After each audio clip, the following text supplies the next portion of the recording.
Welcome back to Behavioral Science for Brands, a podcast where we connect academics and marketing. Every other week, Richard and I sit down and talk about the behavioral science powering today's best marketing. I'm Michael Aaron Flicker. And I'm Richard Shotton. And today we're talking a great debate across the pond. Football, soccer, football, soccer. We can't decide, but we're going to go deep into it, learn about the behavioral science behind one of the world's most beloved sports. Let's get into it. Richard, a beloved pastime of so many in this world is soccer. Wow. Lots of people like football, but... And I was convinced that when I said soccer, you would immediately know, but you said no. In your country, that's blasphemous to call it soccer. Yeah, people would know what you meant, but it'd feel a bit strange. Everyone would refer to the game as football. Now, I think we're going to have a bit of a debate about this, so I thought maybe the best way to settle whether we should call it soccer or football for the podcast is let's flick a coin. This is the traditional way to start a football match. So you tell me which way the coin's going to land, heads or tails, and that will determine what language we use. I'm strongly ready for this. Okay. All right, ready? Yep. Tails. It is heads. Oh. So we will be referring to it by its correct name, by the inventor of the... it'll be football for the podcast. Football, for our American listeners, we're speaking of soccer. But football, you won it fair and square, invented by the British. Absolutely.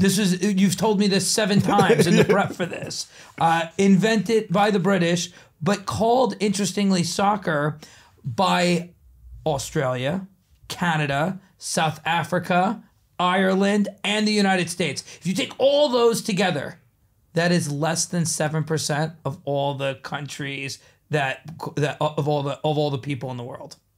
So football, 93% of the world will call this sport football. You're a winner. Okay, excellent. Well, I'm glad we got that sorted. Yeah. Is this a game that you saw growing up? Most youth are playing this game in the UK? Yeah, if you go to a park, well, actually, to be fair, if you said the UK, so if you go to a park in Northern Ireland, Scotland, England, there'll be goalposts, there'll be football goalposts. It's actually a bit different in Wales. If you had a Wales, rugby is the main sport. Got it. But for your childhood, did you play football? Yeah, I think everyone. Got it. It was probably back so I grew up in the 80s, 90s. It was a much more male sport then. So all boys would have played. Now it's both male and female. Co-ed is what we would call it.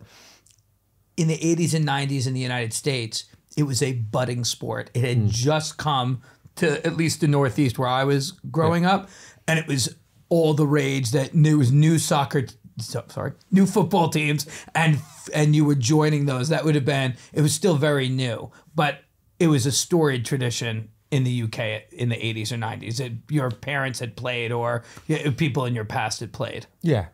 All the big clubs, there'll be Victorian heritage. I think the early clubs go back to the 1870s, 1880s. That's when your Everton or your Burnley or your Man United are founded. Would have started. Got it. And from a marketer's point of view, football is big industry as well. I mean, besides all the club teams and all the leagues and all of the local economy it drives, the Euros were shocking to me at how massive the scale was of this. So the Euros are how often? Every 4 years. Every 4 years. The last Euros were in 2021. Yes, although that was slightly skewed by COVID. I think they should have been 2020, I think, right? It was 2020, pushed to 2021. Yeah. 5 billion total cumulative views of the Euros overall, and the finals were watched by 328 million people. That's almost 3 times as many as the Super Bowl. So when you start to compare the size of the viewership and the reach of the sport globally, I mean, it's literally at another order of magnitude from the Super Bowl. And in the States, the Super Bowl would be seen as one of the most pinnacle events. I think the Super Bowl had 123 million viewers this past Super Bowl in February of 2024. And in 2021, they were at 328 million. So really fascinating, the size and scale of the Euros, which is just one of the major football tournaments of in a year or two. Yeah. So if you are European, there's two massive tournaments you care about. This is when the countries are playing. Yes. You've got the Euros every 4 years, and then breaking that up every 4 years is the World Cup. So every 2 years you've got a major football tournament. Right. And we were interested in looking at this not just because it's got such massive appeal, but because the actual art of the game can teach us about the psychology of the players and about the art of decision making more generally. Yes. Yeah. Now, football is a big topic, so we're going to look at one very, very specific moment within the game. This is when penalties occur. So what happens, there's been a foul near to the goal, striker steps up, the ball is placed, I'm not sure exactly, I think 18 yards away from the goal, and they will try and hit it past the goalkeeper. Now, those strikers hit it at such a speed that if the goalkeeper is going to have any chance of saving, they've got to make a decision about whether they dive left, right, or stand still before the striker hits the ball, because there's a second or whatever before it goes.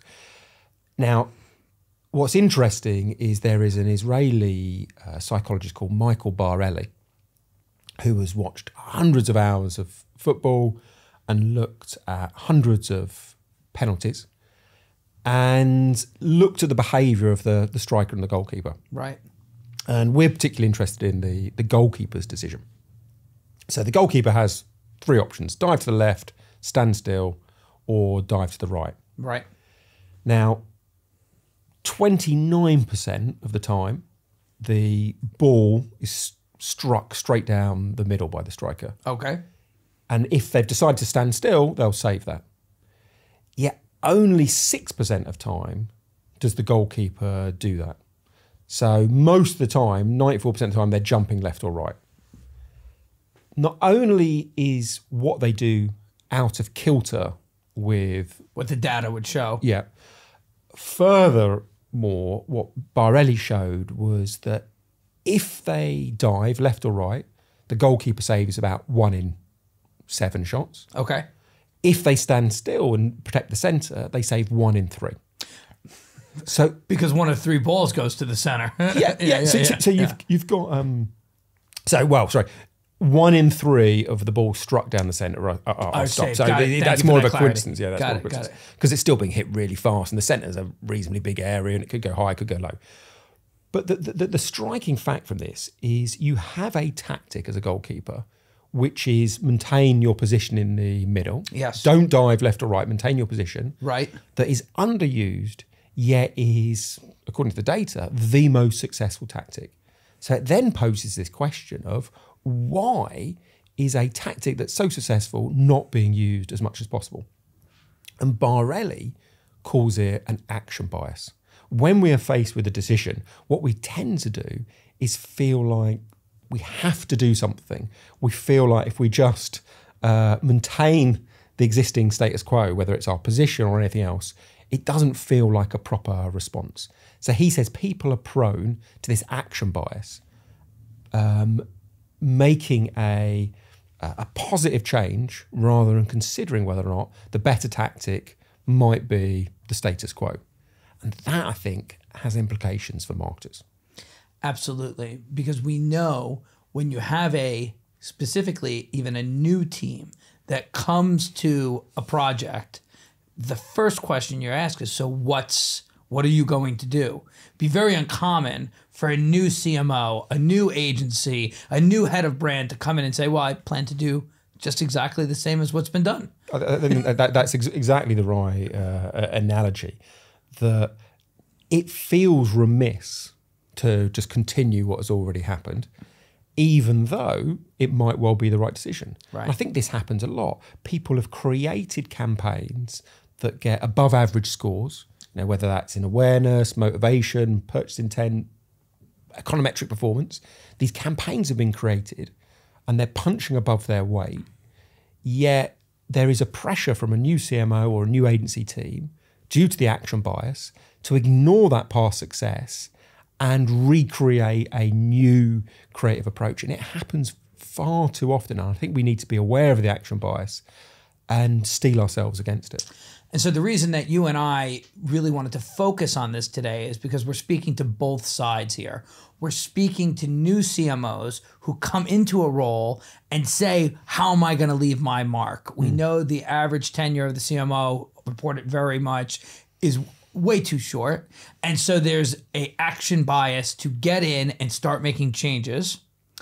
And we're speaking to the staff that comes in and has a new role and feels that their way to make an impact is to make a change. So we're kind of speaking to both sides here when we're saying, first, let's evaluate what's working and what's not working. Why is it working? And is a change really the right first step in any in any action? And for you as a marketer or an agency person to be aware that you are prone to action bias, and if you find yourself recommending change, be aware that change is often a overused strategy, and that actually consistency might have a better approach. So I think if the first thing to do is be aware of these biases, and then if you find yourself acting in a way that the bias would suggest is prevalent, stop yourself and double check, go through an even more rigorous process to see whether that's the right strategy.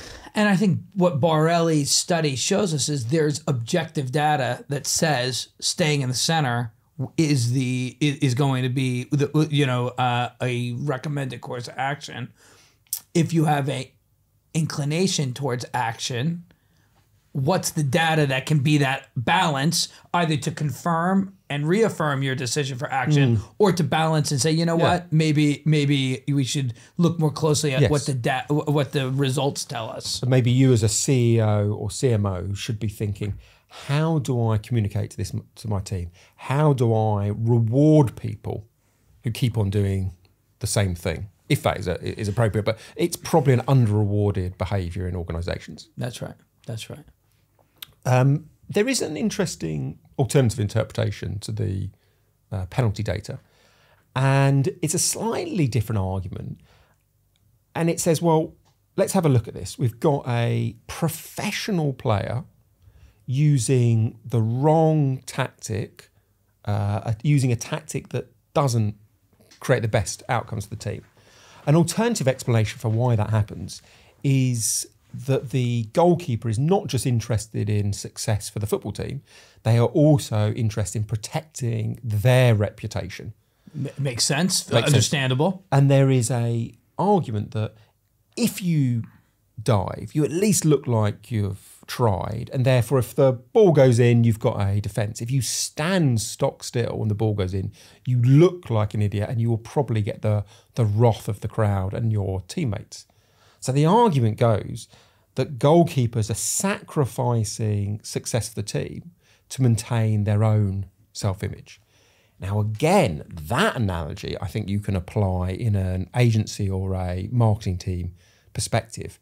Sometimes suboptimal marketing approaches are adopted because it reflects well on the marketer, not necessarily because it works well for the brand. Yeah, so we're revealing a little bit of, I wouldn't say the darker side, but a little bit of how self-interest may motivate business decisions, especially in the last 10, 20 years, where we hold up Silicon Valley as a center of excellence for creating business, creating markets, creating brands. And in Silicon Valley, they say, move fast and break things.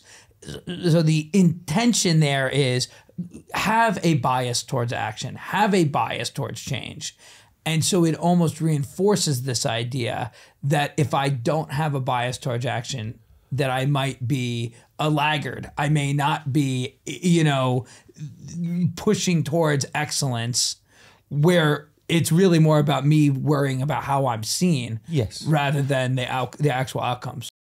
Behavioral Science for Brands is brought to you by Method One. Method One is a team of modern marketers that practices the art and science of behavior change to fuel growth for indulgence brands. We do this by building interconnected marketing ecosystems that place the human experience at the center of brand building strategies across owned earned, and paid media. To learn how to leverage behavioral science in your marketing or advertising, visit us at www.methodone.com. Then once you get to this area of being concerned about your own perception, what it suggests is not just around acting versus not acting, it also maybe explains why certain well-proven tactics within advertising are underused. So whether it's jingles or rhyme or mascots, what are now commonly called Fluent devices, 3 tactics that experiment after experiment has shown are very good for boosting memory or conveying ideas, yet they are rarely used by marketers. There's a radical decrease in how often they're used. And the argument would go that creative directors or marketers are interested in signalling their sophistication to their peers. And while rhyme or jingles or mascots might be effective, what they certainly don't do is suggest sophistication. They look a little bit old-fashioned. So creative directors and brand marketers are often jettisoning tactics, not because they don't work, but because they make them potentially look less admirable in their peers' eyes. You know, the data really supports what you're talking about. We're big fans of System One. They're a research firm out of the UK, and they do work globally. They had a study that came out in the last year or two on, as you said, called Fluent devices, which are essentially mascots. In America, think Tony the Tiger, think Snack Crackle Pop. Yes. The only caveat they put is it's not just the presence of a mascot. They say something along the lines of, it has to be central to the drama. The protagonist of the advertising. So it's not badging it at the end with a picture of a tiger. The tiger has to be crucial to the story. Well said. And whether it's M&Ms in the M&M commercials or Tony the Tiger being the protagonist in all the advertisements, well said. These Fluent devices are a heuristic for people to remember the brand. I see the M&Ms and I remember what the brand is. I see the Green Giant and I see the Geico Gecko and I remember it. But what was supportive of what you were raising, 1992, 41% of the IPA effectiveness awards had Fluent devices in them. By 2016, that had fallen to 12%. I mean, almost a 3-time reduction in the number of Fluent devices used without any sign that there was a reason to pull them out of the ads other than it was time for something new. Yeah. As an industry, I think we're obsessed with the next thing, the latest trend. And sometimes we damn approaches because they have been used for a long time. And because there was a heyday of mascots, maybe back in the 1970s, 1980s, we feel, well, society's changed so much, they must be no longer useful. Right. But the data from System 1 suggests the opposite. Their analysis of the IPA data bank shows that campaigns that include a Fluent device are much more likely to generate a positive and a large business effect than campaigns that don't. Yeah, and specifically among new buyers, new to the brand buyers, which is even more important when we're talking about how do we get trial and increase our market share. So absolutely. And I'm speculating from their work now, but I would link the success of a Fluent device to a behavioural science principle. And I think it's around concreteness. So concreteness is this idea that if you use language that is visualizable, it is much more memorable than if you use language that can't be visualized. So the initial study was 1972, Ian Begg, University of Western Ontario, reads out a long list of words to people. And sometimes the words are abstract, like basic fact. Other times they are concrete, like square door. Reads the lists, then asks people afterwards to recall as much as they can. Right. And the key finding is people remember on average 9% of the abstract phrases, 36% of the concrete phrases. So you've got this massive quadruple change. Massive change in memorability. And his argument is vision is the most powerful of our senses. So if I say a word like, or a phrase like square door, you can picture that square door. That makes it sticky. But if I say something like basic fact or impossible amount, how do you remember that? Yeah, you can't visualize it, and therefore it is very forgettable. So he's shown this greater impact of the concrete over the abstract. You then think about some of the examples you mentioned. Think about Geico Gecko. If Geico want to convey they are amazing value for money, or they help you access amazing value for money products, well, that's very, very abstract. How do you remember that? But if they imbue those values into a talking lizard, well, that's very concrete. I can remember a talking lizard. That's going to stick in my mind. That, I think, is the underlying principle behind the power of Fluent devices. You are translating abstract ideas like quality, premiumness, value for money into something that is concrete and visualizable, and therefore much, much stickier. And it occurs to me, Geico Gecko is almost a double whammy because it's also using rhyming. Is it rhyming? Geico Gecko? They go together. To me, maybe they're not rhyming, but they go together. We need an English graduate here. There'll be some fancy phrase for it. There's something there. Yeah. There's an American cereal named Rice Krispies. Do you have that? Yeah. Snap, Crackle, Pop. Yeah. But what's fascinating about that Fluent device, one, they're the protagonist in all the ads. Yeah. And yes, they are on all the boxes and you see them everywhere. But Snap, Crackle, Pop is what happens when you add milk to the cereal.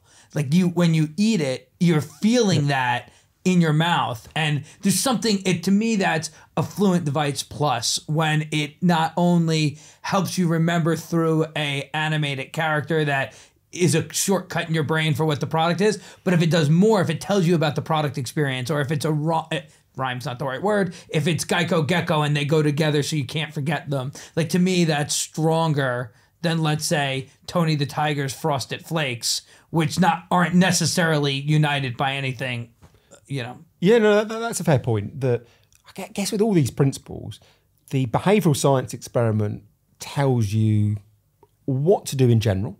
Use concreteness, create a Fluent device. What it then doesn't quite tell you, but there is huge importance to, is, well, how do you create? What is the exact nature of that Fluent device? And that's, I think, where creativity comes. So the behavioural science insight is just your starting place. You need to use that as a springboard for your creative thinking. I think it's if you combine the insight from behavioural science and that dash of creativity, that's where you get the biggest impact. And I think coming full circle to where we started on this part of the insight is there are proven tactics that get less attention because they're older. We've talked a lot about Fluent devices, but jingles is another one that we know there's tons of data that jingles make your brand more memorable. And, you know, I think what we're trying to communicate in this episode is these should be on the table equal with everything else. Absolutely. Yeah. I've done some work around rhyme and shown that if you give someone a fake proverb, and we borrowed these proverbs from a previous experiment by McGlone and Tofik Bash. So there were things like woes unite foes would be the rhyming version. Other people hear woes unite enemies. And what we found was that if you read those out or got people to read them and then invited them back 8 hours later, the rhyming phrase was more than twice as likely to be remembered as the non-rhyming one. Now, it's a very simple tactic that's been used by writers for hundreds of years. And those proven tactics, we should be very careful about rejecting because supposedly they're old-fashioned. They have stood the test of time, and we know from experimental evidence that they really do hook into people's minds. Right. We're talking about looking at long-standing things that connect to base psychology, to base brain function, to base identity and recall. And so saying, well, it was used in the 60s and 70s and therefore it's old-fashioned misses the point that it's effective because of thousands and hundreds of thousands of years of evolution. Yes, absolutely. And if you think about when we read books to our children, you know, those books use these tactics again and again. When it's someone in our family that we want to get, you know, to learn to read, to develop a skill, you know, those books will use rhyme, they'll use repetition. Actually, I think brands could learn an awful lot from the simple tactics that children's authors use. You know, rhyme and repetition are two of the best tactics for embedding a message in people's mind. Who would have thought football would have taught us all this? Who would have thought? Yeah. Okay, Richard, as we're coming to an end, do you want to go back to the start of the episode and remind us of the major takeaways from today? 3 big takeaways. Yeah. The first draws on that experiment, 2007 experiment from Barelli, and it's around the action bias. That people are predisposed in when they are faced with a decision to prioritise acting over standing still or maintaining the status quo. That should set off alarm bells for all of us.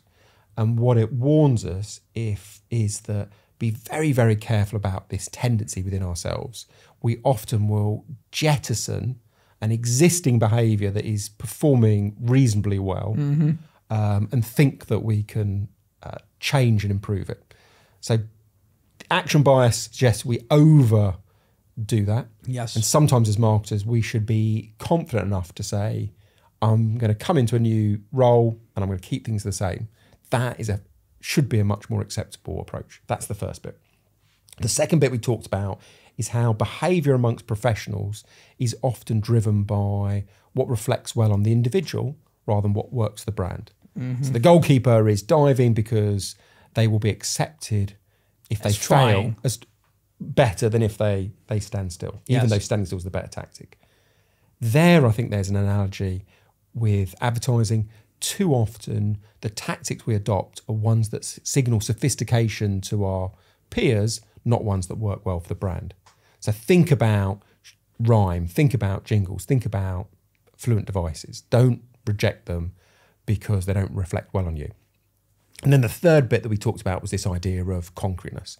People are hardwired to remember what they can visualise much better than abstract ideas. So think about how can you translate whatever value you want to communicate, whether it's trustworthiness, premiumness, value for money.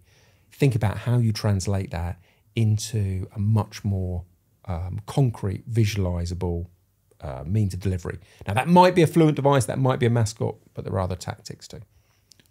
Brilliant, brilliant. Now, normally, when we get to this stage, you like to pose me a question. I always do. Related I to love our to do that. But I think we're going to do this slightly differently this episode. As we're talking about football, Yes. I'm going to test your knowledge. I'm going to tell you 3 people, and you have to tell me whether they are footballers or not. Okay, so one at a time. One at a time. And we're outside of my comfort zone. Okay, yeah. But here we go. There we I'm go. ready. Okay, David Beckham. Footballer. Correct. David Seaman. Not footballer. Oh, very famous English goalkeeper. One of the greatest ever. Nobby Stiles. Not a football player. He was a World Cup winner. So you've done one out of 3. You've done worse than random. Yeah. And I had that. I had that bias to action. I felt like you were going to throw a not footballer in there. Oh, there's something there as well. There is. Yeah. This is also a trust game in front of everyone. Well, this is great. Thanks for the episode. Thanks for teaching us Americans just a little bit more about. Well, we'll do NFL next time. Yeah, yes, and I can reveal my ignorance. Exactly. Yeah, we'll learn more there. Until next time, we always ask the audience. Feel free to write in, share with us questions that you have, ideas for new podcasts that you'd like us to cover, behavioral science questions that you want covered. We're always welcome to take them on our website or on our social media channels. And until next time, I'm Michael Aaron Flicker. And I'm Richard Shotton.